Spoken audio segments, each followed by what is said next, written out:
Assalamualaikum warahmatullahi wabarakatuh.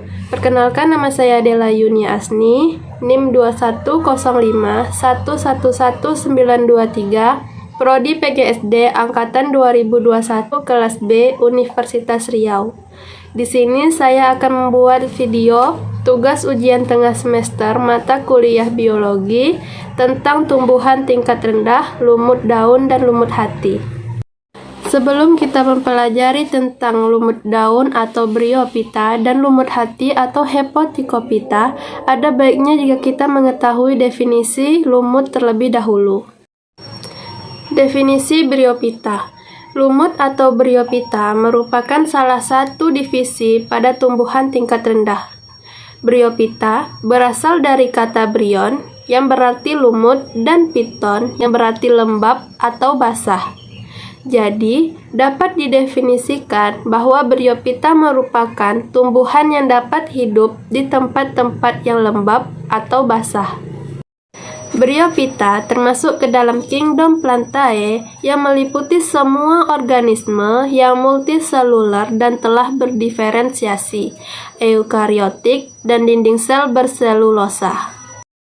Bryophyta mempunyai sel-sel plastid yang dapat menghasilkan klorofil A dan B, sehingga Bryophyta dapat membuat makanan sendiri dan bersifat autotrof. Terdapat beberapa struktur pada tumbuhan Bryophyta.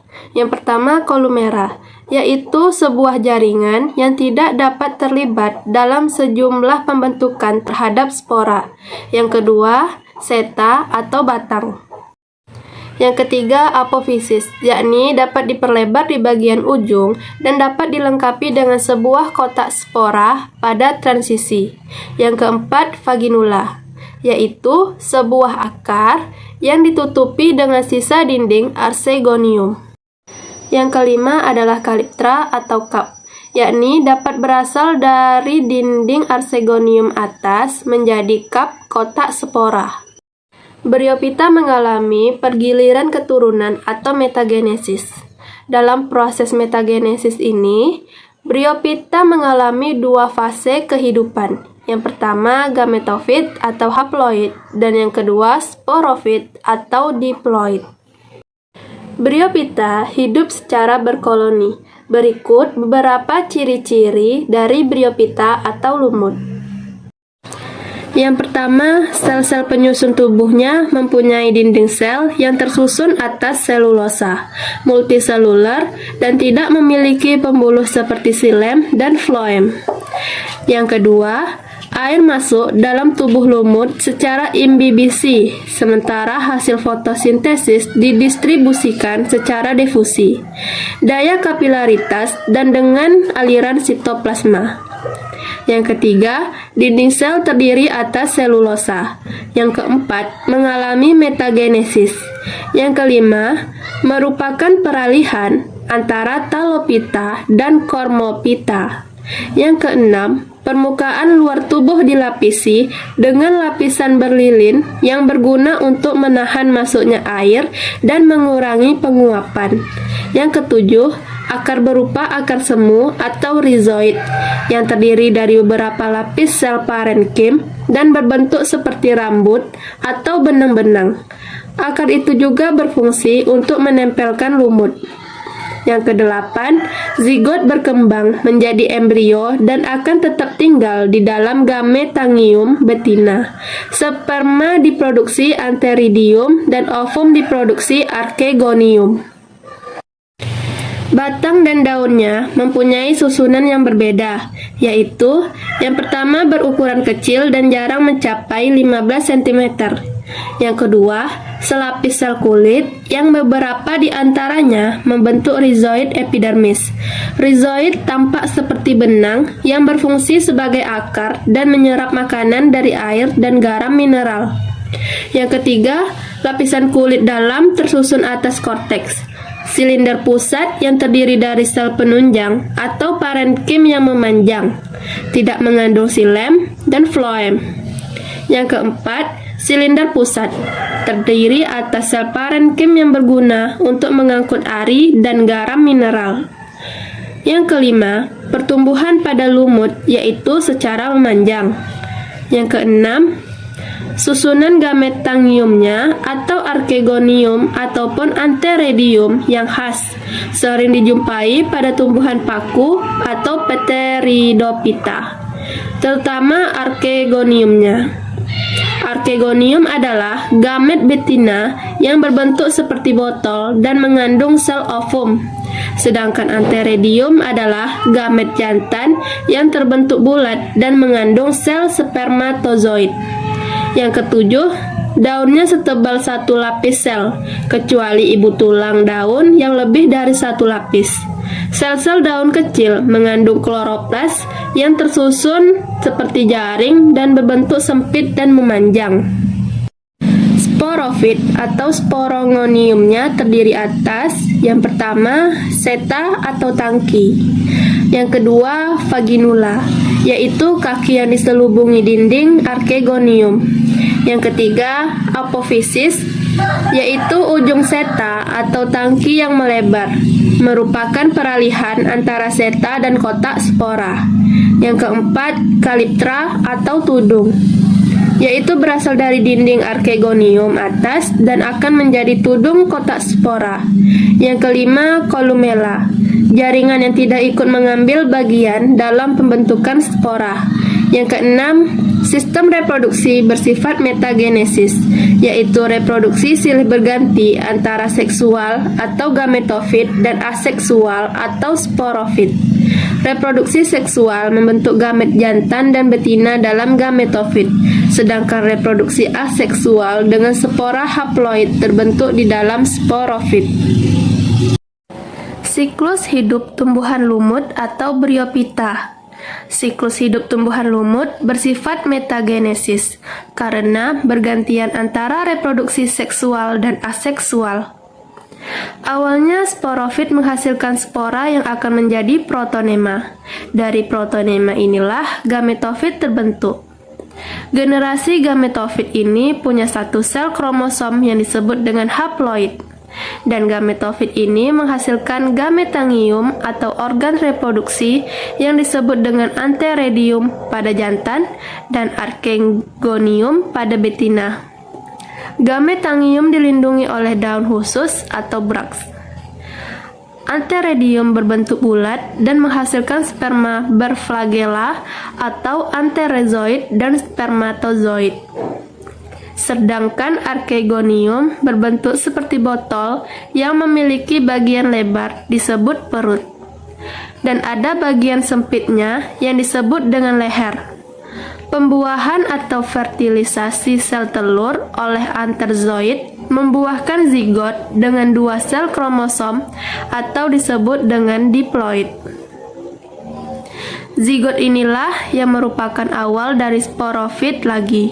Kemudian zigot melakukan pembelahan menjadi sporofit dewasa yang sudah memiliki kaki untuk melekat pada gametofit, seta, dan kapsul di bagian ujungnya. Kapsul ini merupakan tempat dihasilkannya spora melalui fase-fase pada meiosis. Setelah spora masak dan dikeluarkan dari dalam kapsul, barulah siklus hidup lumut berulang lagi dari awal.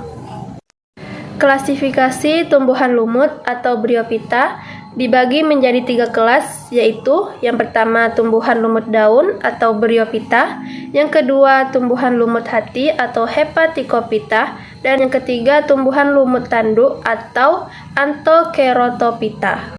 Pada video ini, saya akan membahas tentang lumut daun atau Bryophyta dan lumut hati atau Hepaticophyta. Lumut daun atau Bryophyta dikenal juga sebagai lumut sejati atau nama lainnya yaitu musky. Adalah anggota tumbuhan tidak berpembuluh dan tumbuhan berspora yang termasuk dalam superdivisi tumbuhan lumut atau Bryophyta. Lumut daun merupakan tumbuhan lumut yang paling terkenal. Hamparan lumut daun terdiri dari satu tumbuhan lumut daun yang tumbuh dalam sekelompok yang padat, sehingga satu sama lainnya bisa saling menyokong dan menguatkan. Hamparan ini memiliki sifat seperti karet busa yang bisa menyerap dan menahan air. Tubuh lumut daun bisa dibedakan menjadi rizoid, batang, dan daun. Rizoid merupakan deretan sel yang memanjang atau filamen seluler, menyerupai akar pada tumbuhan tingkat tinggi. Melalui rizoid ini, lumut daun dapat melekat pada benda tempat hidupnya, misalnya saja pada pohon, dinding, atau bebatuan. Sementara fotosintesis banyak terjadi pada bagian atas rizoid yang menyerupai batang atau daun. Namun perlu diingat, jikalau bentuk batang, daun, maupun akar rizoid, lumut daun tidak sama persis strukturnya dengan tumbuhan vaskular. Lumut ini disebut sebagai lumut sejati karena bentuk tubuhnya seperti tumbuhan kecil yang memiliki bagian akar atau rizoid, batang, dan daun. Lumut ini merupakan kelompok lumut terbanyak dibandingkan lumut lainnya, yaitu sekitar 10.000 spesies. Habitatnya yang amat luas dapat tumbuh di atas tanah dan secara periodik mengalami masa kekeringan. Bahkan di atas pasir yang bergerak pun dapat tumbuh. Dapat tumbuh juga di antara rumput-rumput, di atas batu-batu, batang, dan cabang pohon, di rawa-rawa, tetapi di dalam air jarang ditemukan. Karena habitatnya sangat luas, maka tubuhnya pun mempunyai struktur yang bermacam-macam. Lumut daun merupakan tumbuhan kecil yang mempunyai batang semu dan tumbuhnya tegak. Lumut ini tidak melekat pada substratnya, tetapi mempunyai rizoid yang melekat pada tempat tumbuhnya. Bentuk daunnya berupa lembaran yang tersusun spiral. Pada lumut daun, alat-alat kelaminnya terkumpul pada ujung batang atau ujung cabang-cabangnya, dan dikelilingi oleh daun-daun yang letaknya paling atas. Ada lumut daun yang berumah satu, yaitu jika terdapat antheridium dan archegonium. Sedangkan yang bersifat berumah dua, jika kumpulan antheridium dan archegonium terpisah tempatnya. Apabila antheridium ini sudah masak, maka akan membuka pada ujungnya. Hal ini terjadi karena sel-sel dinding yang letaknya di ujung menjadi berlendir dan mengembang sehingga kutikulanya pecah. Hal tersebut juga terjadi pada archegonium yang sel telurnya telah siap untuk dibuahi. Pada archegonium tepi, bagian dindingnya terbuka dan akan membengkok keluar dan berbentuk seperti corong. Apabila ada hujan, air ini sangat membantu spermatozoid menuju sel telur. Dan sel telur ini menghasilkan sakarose untuk menarik spermatozoid dan gerakannya disebut sebagai gerak kemotaksis. Setelah terjadi pembuahan, akan terbentuk zigot, selanjutnya akan berkembang menjadi embrio, kemudian berkembang menjadi sporofit. Karena sporofit yang ada di dalam archegonium terus tumbuh membesar dan memanjang, maka archegonium lama-kelamaan akan robek dan akan membentuk tudung atau kaliptra pada bagian atas sporofit. Bagian atas sporofit ini akan terus membesar dan membentuk kapsul atau sporangium. Kapsul yang telah masak memperlihatkan susunan yang khusus, yaitu berbentuk seperti tabung silindris dan pada puncaknya mempunyai penutup yang disebut operculum. Di bawah operculum terdapat gigi peristom. Jika dalam keadaan lembab akan menutup sehingga spora tidak bisa keluar. Apabila keadaan kering atau kapsul sudah masak, maka gigi peristom akan membuka menghadap keluar dan operculum terlepas sehingga spora akan keluar. Gigi peristom juga mempunyai tangkai yang disebut seta. Seta ini akan mengangkat kapsul ke atas sehingga spora yang akan dikeluarkannya mudah tertiup angin dan tersebar kemana-mana. Spora tersebut bila jatuh pada tempat yang cocok akan tumbuh menjadi protonema, tumbuh tunas, dan menjadi tumbuhan lumut. Cara berkembang biak aseksual lumut daun. Yang pertama, beberapa lumut daun yang mempunyai batang meriap membentuk cabang-cabang yang tegak. Bila bagian tua mati, maka cabang-cabang tadi dapat menjadi individu baru yang jumlahnya lebih banyak. Yang kedua, pada pangkal batang lumut dapat terbentuk beberapa tunas yang tumbuh menjadi cabang-cabang. Bila cabang-cabang tersebut terpisah dari batang pokok, maka dapat membentuk individu baru. Yang ketiga, pembentukan stolon dari pangkal batang. Stolon tersebut dapat bersisi atau tidak, dan tumbuh merayap atau di bawah permukaan tanah. Kemudian ujung dari tiap stolon dapat tumbuh tegak seperti tumbuhnya induk. Yang keempat, protonema primer yang berasal dari perkecambahan satu spora dapat membentuk beberapa tunas untuk kemudian tumbuh menjadi tumbuhan lumut yang berdaun. Yang kelima, protonema terputus-putus menjadi banyak protonema yang lebih pendek. Akhirnya, masing-masing potongan akan membentuk tunas tumbuhan lumut.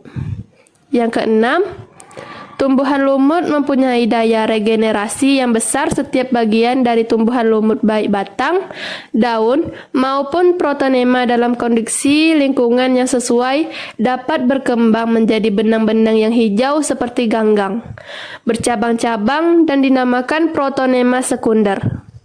Melalui tunas-tunas yang timbul dari protonema sekunder tersebut dapat membentuk individu yang lebih banyak. Yang ketujuh, melalui pembentukan umbi atau tuber. Pada protonema atau pada rizoid yang sekaligus sebagai cara untuk mempertahankan diri terhadap perubahan lingkungan yang tidak menguntungkan.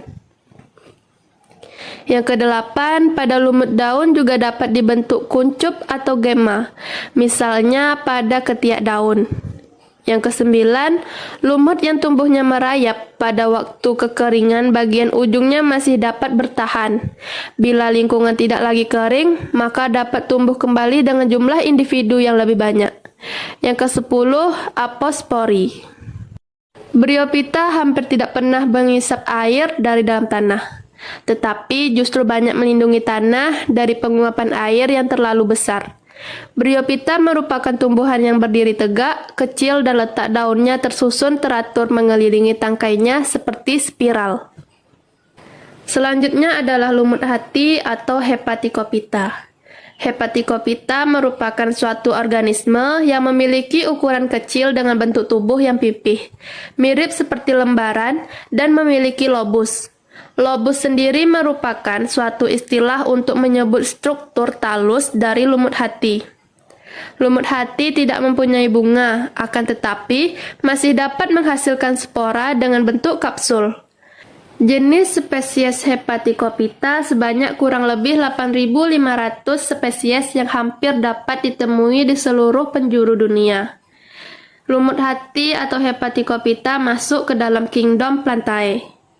Hepaticophyta umumnya banyak dijumpai menempel pada tanah, batuan, atau tembok tua dengan keadaan lembab. Seperti namanya, lumut hati memiliki bentuk banyak lekukan seperti lembaran dengan bentuk hati. Struktur tubuh lumut hati terdiri atas akar, batang, serta daun. Siklus hidup Hepaticophyta. Hepaticophyta atau lumut hati dalam mempertahankan siklus hidupnya biasanya akan hidup dengan cara mendatar dengan dibantu oleh akar atau rizoid untuk dapat melekat pada bagian tumbuhan lainnya atau bahkan pada bebatuan. Lumut hati yang dapat hidup di tanah atau media tumbuh lain tentu dalam lingkungan dengan tingkat kelembaban yang tinggi. Umumnya pada wilayah dengan curah hujan yang tinggi seperti pada hutan-hujan tropis. Selain pada tempat-tempat tersebut, ternyata lumut hati atau Hepaticophyta dapat juga ditemukan pada permukaan air. Dalam siklus hidupnya, Hepaticophyta mengalami proses metagenesis seperti berikut. Yang pertama, fase gametofit, proses awal dimulainya metagenesis. Yang kedua, protonema, akan tumbuh dari spora yang melakukan migrasi. Yang ketiga, protonema betina dan protonema jantan merupakan jenis protonema yang terdapat pada lumut hati. Yang keempat, gametofit jantan dan betina merupakan protonema jantan dan betina yang tumbuh menjadi dewasa. Yang kelima, selanjutnya gametofit betina akan memiliki bentuk arkegoniofor, di mana tempat arkegonium itu berada. Archegoniophore ini memiliki bentuk seperti talus atau seperti kuncup pada lumut hati Mercantia polymorpha. Yang keenam, di dalam antheridium, gametofit jantan akan membentuk antheridiophore pada tempat yang dapat menghasilkan sperma dengan cara mitosis. Sperma yang dihasilkan bersifat haploid. Yang ketujuh, sel telur atau ovum akan dihasilkan dalam archegonium pada kapsul archegonium.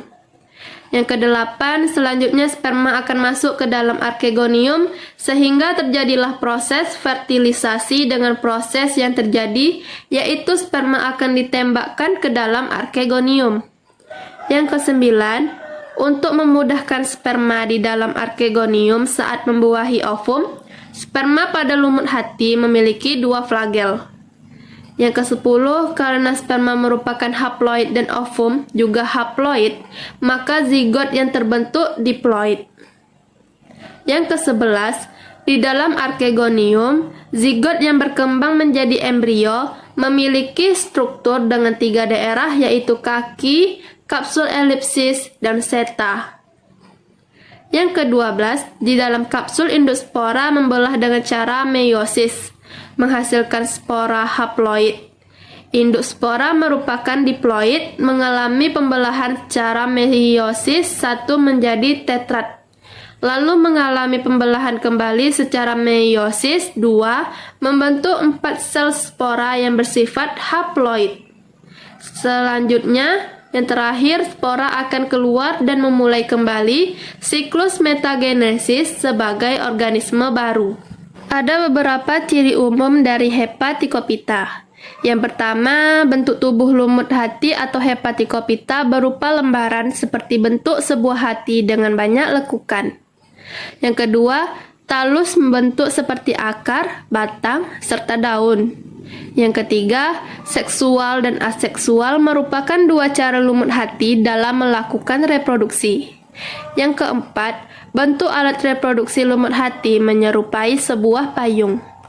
Yang kelima, bersifat autotrof karena dapat melakukan proses fotosintesis. Yang keenam, umumnya hidup menempel pada tanah, seperti yang saya temukan, dan ada juga yang tumbuh di daun atau ranting pohon, bahkan pada bebatuan dengan lingkungan yang lembab. Yang ketujuh, secara seksual, reproduksi lumut hati berlangsung melalui adanya sel spermatozoid dengan ovum yang saling melebur. Yang kedelapan, untuk reproduksi aseksualnya terjadi dengan cara fragmentasi dengan membentuk gemah, yang mana apabila terkena tetesan air atau bantuan serangga, gemah tersebut akan terlepas dari talusnya dan akan terjatuh di tempat yang sesuai sehingga dapat tumbuh menjadi tumbuhan menjadi lumut hati yang baru. Yang kesembilan, lingkungan hidupnya pada tempat yang lembab seperti hutan hujan tropis. Untuk klasifikasinya, Hepaticopita memiliki beberapa ordo. Yang pertama, ordo Mercantiales. Ordo Mercantiales memiliki ciri-ciri sebagai berikut. Yang pertama, digolongkan dalam generasi gametofit yang mana tubuhnya berupa talus sederhana. Yang kedua, terdapat ruang udara serta poros pada struktur anatomi dari talus sehingga terlihat beberapa diferensiasi jaringan. Yang ketiga, gametangium yang dimiliki terletak tenggelam dalam talus serta archegonium yang dimiliki tersusun atas 6 sel saluran leher. Yang selanjutnya pada ordo ini sporofit yang ada tersusun atas 1 kapsul saja. Ordo yang kedua yaitu ordo Sphaerocarpales, yaitu memiliki ciri-ciri sebagai berikut. Yang pertama, karena tubuh berupa talus sederhana, sehingga termasuk dalam generasi gametofit talus sederhana. Yang kedua, talus pada ordo ini tidak menunjukkan adanya diferensiasi jaringan, tidak memiliki poros, dan tidak pula memiliki ruang udara pada struktur anatominya. Yang ketiga, mempunyai archegonium dengan 6 sel saluran leher, dan juga mempunyai gametangium yang diselubungi oleh involucrum. Yang keempat, ordo ini memiliki sporofit yang terdiri atas kapsul, seta, serta kaki. Yang ketiga yaitu ordo Jungermanniales. Ordo ini memiliki berbagai ciri khusus seperti berikut. Yang pertama, sama seperti ordo yang lainnya, Junger Maniales juga termasuk dalam generasi Gametoph dengan talus sederhana. Mempunyai 5 sel saluran leher dengan arkegonium yang diselubungi oleh involucrum. Yang ketiga, pada ordo ini terdapat sporofit dengan 1 kapsul saja. Ordo yang keempat yaitu ordo Calobriales. Ordo Calobriales memiliki ciri-ciri. Yang pertama, tidak mempunyai batang serta daun-daun yang terdiri atas 3 baris dalam gametangiumnya. Yang kedua, pada bagian ujung batang terbentuk suatu gametangium serta mempunyai 4 sel saluran leher yang terdapat pada arkegonium. Yang ketiga, pada ordo ini, sporofit yang ada tersusun atas 1 kapsul saja. Lumut hati atau Hepaticopita memiliki banyak manfaat untuk manusia dan bahkan untuk tumbuhan yang lainnya. Setelah melewati berbagai proses, lumut hati dapat dimanfaatkan untuk tindakan dalam pertolongan pertama apabila terkena gigitan ular. Lumut hati juga dimanfaatkan sebagai obat penyakit hepatitis C karena dapat bermanfaat sebagai bahan untuk mengobati luka atau antiseptik. Selain itu, manfaat lain juga masih banyak dari lumut hati atau Hepaticopita. Selain manfaat untuk manusia, lumut hati juga bermanfaat untuk tumbuhan yang ditempelinya.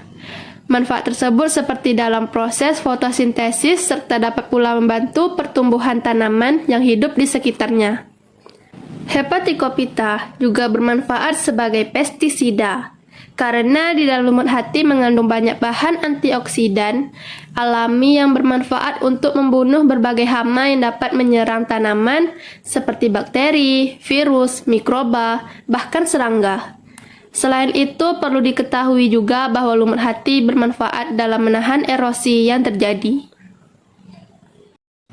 Baik, itulah pemaparan materi dari saya tentang tumbuhan tingkat rendah, lumut daun, dan lumut hati. Semoga dapat dipahami dan dapat bermanfaat. Assalamualaikum warahmatullahi wabarakatuh.